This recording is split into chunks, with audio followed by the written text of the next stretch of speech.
ça va. 3h40 de... 3h40, j'espère que je ne sais pas, c'est 3h40.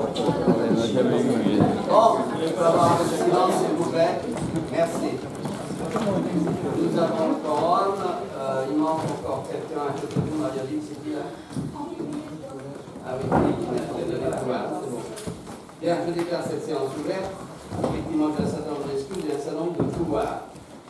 Jacques Barrault à Philippe Bouvier, Philippe Léjoie à votre serviteur, Franck Ledel à Denis Baron. Il n'y en a pas d'autres? Enfin, parmi celles et ceux qui ne se seraient pas annoncés. Bien, secrétaire, on va parler bien. Madame de Préval, ça vous va? Madame de Préval, ça vous va? Mesdames et messieurs, je vous demande de vous lever.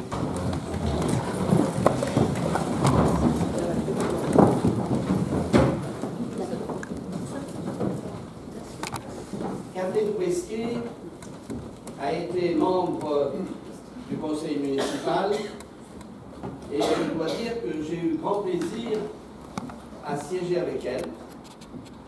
Nous avons commencé notre carrière d'ailleurs ensemble sur les rangs de l'opposition, qui peut donner l'espoir à certains. Ce qui est certain, c'est que c'était une femme de conviction qui siégeait au sein du groupe socialiste. C'était une femme qui était économe de ses mots, mais qui savait porter, je dirais, des jugements précis, concis, et jamais avec la colère, toujours avec le savoir-vivre et la courtoisie qui sied au débat. Je l'ai beaucoup apprécié, je vous le dis. Je suis allé à la levée du corps et j'ai transmis à son mari, bien sûr, nos condoléances. En son nom, en sa mémoire, je vous demande quelques instants de recueillement.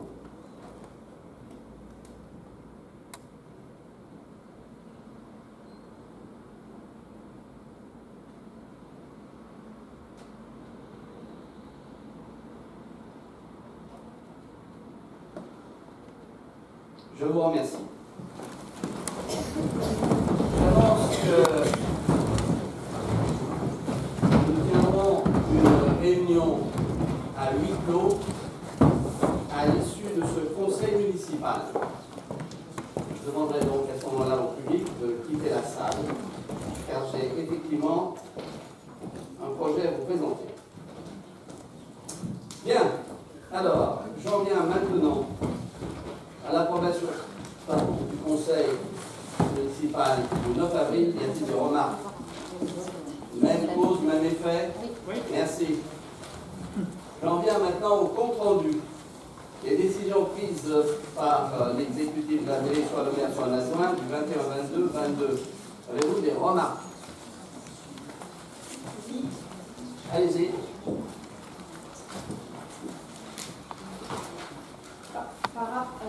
Par rapport à la première décision du 21 mars relative à l'acquisition d'un module d'accès de billetterie du centre aquatique qui représente donc un coût, par rapport quel est l'impact en termes de fonctionnement?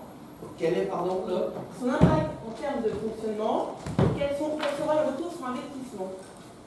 Alors, le retour sur investissement, c'est plus difficile à apprécier, mais c'est quelque chose qui doit nous permettre de mieux enregistrer la vente des billets, c'est ça, et la possibilité de mieux suivre l'évolution des billets, c'est ça? Plus de souplesse, etc. Le retour pour investissement, il s'agit d'un montant annuel de 4 632. C'est donc, c'est le problème de la piscine générale, le retour sur investissement sur l'équipement public tel que la piscine. Là, il va falloir quand même véritablement qu'on se pose la question, parce que ce n'est pas en ces termes qu'on a un retour sur investissement sur une dépense de 4 632 lorsqu'on a des recettes de 600 000 euros, si les souvenirs sont exacts. Autre remarque? Oui, moi j'avais une question sur la décision du 22 mars. Les deux représentations dans le cadre du forum santé, elles étaient destinées à qui? À des collégiens ou... Alors le 22 mars, ce n'est pas du code bandit.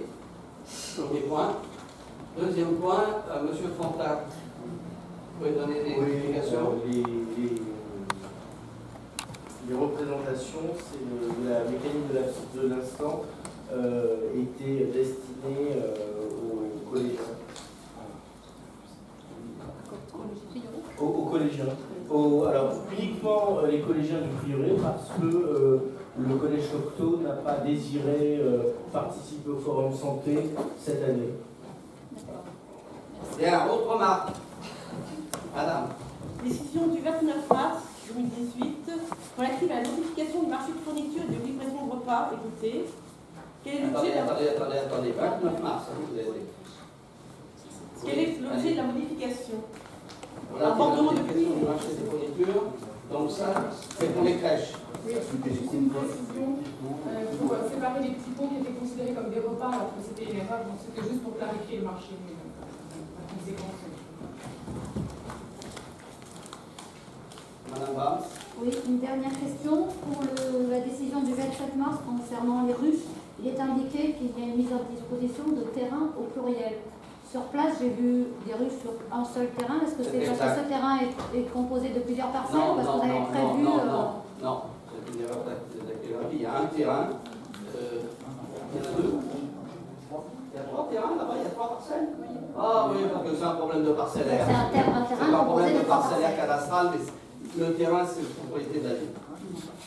Oui, oui. Idem sur cette décision donc, de mise à disposition de 25 mètres carrés d'un montant de 50 €. Voilà, on regarde l'engagement dans la ville sur le développement des ruchers d'apiculture et du temps passé pour écrire ces décisions. On aurait pu imaginer un coût gracieux pour les apiculteurs. Écoutez, je veux dire une chose, c'est que effectivement, ça va leur permettre de produire du miel. Et à partir du moment où il y a une action commerciale derrière, je suis désolé, je ne suis pas autorisé à faire des mises à disposition. Pas lui. C'est la loi. C'est la loi, madame. Merci. Je trouve franchement que demander 50 € à 3 apiculteurs qui vont produire du miel et qui vont vous en verser un peu, ça n'a rien d'excessif. Bien. Allez. Autre question, il n'y en a pas? Si, une autre. Le 10 avril 2018, décision relative à la modification du marché des travaux de réalisation pour la tribune de la carrière Molière. Oui. Qui entraîne une augmentation du coût du marché par rapport au marché initial de 14,9%. Et alors vous dites que c'est ce qui est indiqué par rapport à la crue. Est-ce que vous pouvez donner plus de détails? C'est tout simplement, il y a tout à vous donner, mais c'est plus dur. C'est lié aux inondations. Sois plus précis. On a dû changer le système de fondation spéciale et de tuber les pieux. Donc c'est ce qui a occasionné le surcoût. C'était vraiment un aléa qu'on ne pouvait pas prévoir au moment où on a traité cette affaire. C'est-à-dire qu'en réalité, les soubassements sont équivalents de ce qui peut se passer lorsque vous creusez dans le lit d'un fleuve. Il a fallu véritablement consolider tout ça pour éviter les surprises et éviter, comme sur la 15, que tout foute le camp. Pas d'autres remarques? Bien. Alors, j'informe le conseil municipal que sur ma proposition, le conseil d'administration de la Seine a décidé que la résidence sociale de 53 logements qui sera construite rue Solferino portera le nom de résidence colonel Arnaud Delpham. Il s'agit donc de la résidence en entier où chacun pourra reconnaître, bien sûr il y aura une plaque, nous rappellerons un certain nombre d'événements à ce propos, donc ce sera la résidence colonel Arnaud Delpham. Il n'a pas été possible, bien sûr, de débaptiser des rues et autres, compte tenu des problèmes que cela comporte. Donc je voulais vous le dire, et je pense que c'est quelque chose, pour en avoir parlé avec certains d'entre vous, qui répond à, c'est une marque principale, c'est la résidence Arnaud Delpham, et donc quand vous demandez aux gens où est-ce que vous habitez, ben, j'habite Arnaud Delpham, je pense que c'est quelque chose qui est à la hauteur de son acte d'engagement et de son sacrifice. J'en viens maintenant, effectivement, à demander, alors à saluer, puisqu'il n'est pas là, l'événement des ruchers. Alors je vous signale qu'il y a eu un incident, enfin qui n'est pas un incident d'ailleurs, mais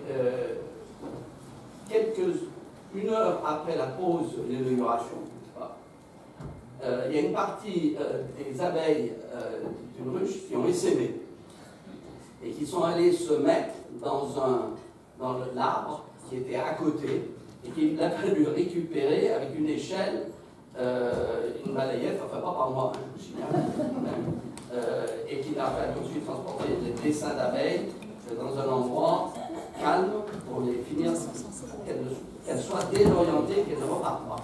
Donc vous voyez, les ruches nous en apprennent tous les jours. Et je tiens à saluer l'événement. Il y a eu pratiquement 1500 personnes qui sont rendues sur les lieux et c'était très pratique et je trouve que c'était une très bonne réunion. Il a fait beau, c'est pas mal.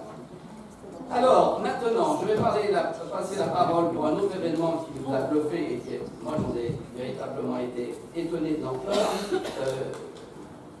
Béatrice Vivien, parlez-nous de Napoléon. Donc, le bivouac a eu lieu le week-end du 5-6 mai. On a eu la chance d'avoir une très belle météo, ce qui c'est certainement un argument de poids. Les retours sont très positifs.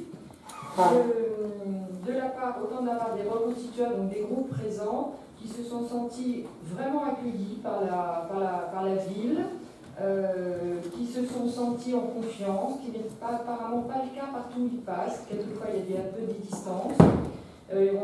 Certains ont même été, on leur a même certains proposé d'aller prendre une douche parce que c'était plus proche, des croissants le matin. Donc vraiment une belle proximité avec la population. De la part de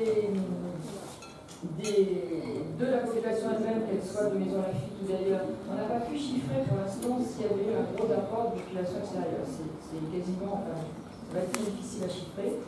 Mais tous les échos que je recueille sont extrêmement positifs. Vraiment extrêmement positifs. Voilà. Donc tout le monde a été très content.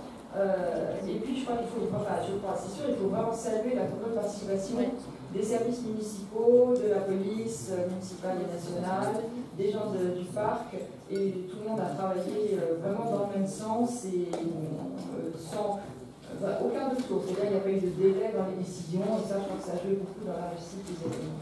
Merci. Alors, inutile de vous dire qu'on ne va pas faire ça chaque année, hein, parce que ça doit se faire peut-être sur les 2-3 ans, etc. Mais c'est vrai, ça a eu un certain coût, c'est pas encore là le problème, mais c'est des événements qui doivent être, je dirais, par intermittence, pas chaque année. Et alors, vous avez vu aussi que la ville de Saint-Germain a rallié le réseau des Napoléoniens. Je vous rappelle que juste avant la campagne de Russie, d'ailleurs, ça s'est passé à Saint-Germain, parce qu'on avait offert ça à Michel Péricard avant qu'il ne parte à la retraite, quand il avait quitté la présidence du groupe. Et Napoléon s'était rendu pour voir l'état de sa cavalerie à Saint-Germain et l'avait trouvé dans un état lamentable. Donc il avait pris sa plume, directement dicté une lettre de remontrance au commandant de la place qui s'était fait sérieusement remonter les bretelles. Et ça, c'était juste la veille où il s'engageait dans la campagne de Russie. Donc, voyez-vous, si à la limite, si elle n'avait pas été au top, peut-être qu'on aurait évité aussi la campagne de Russie, mais ça, c'est une parfaite. Alors maintenant, j'en viens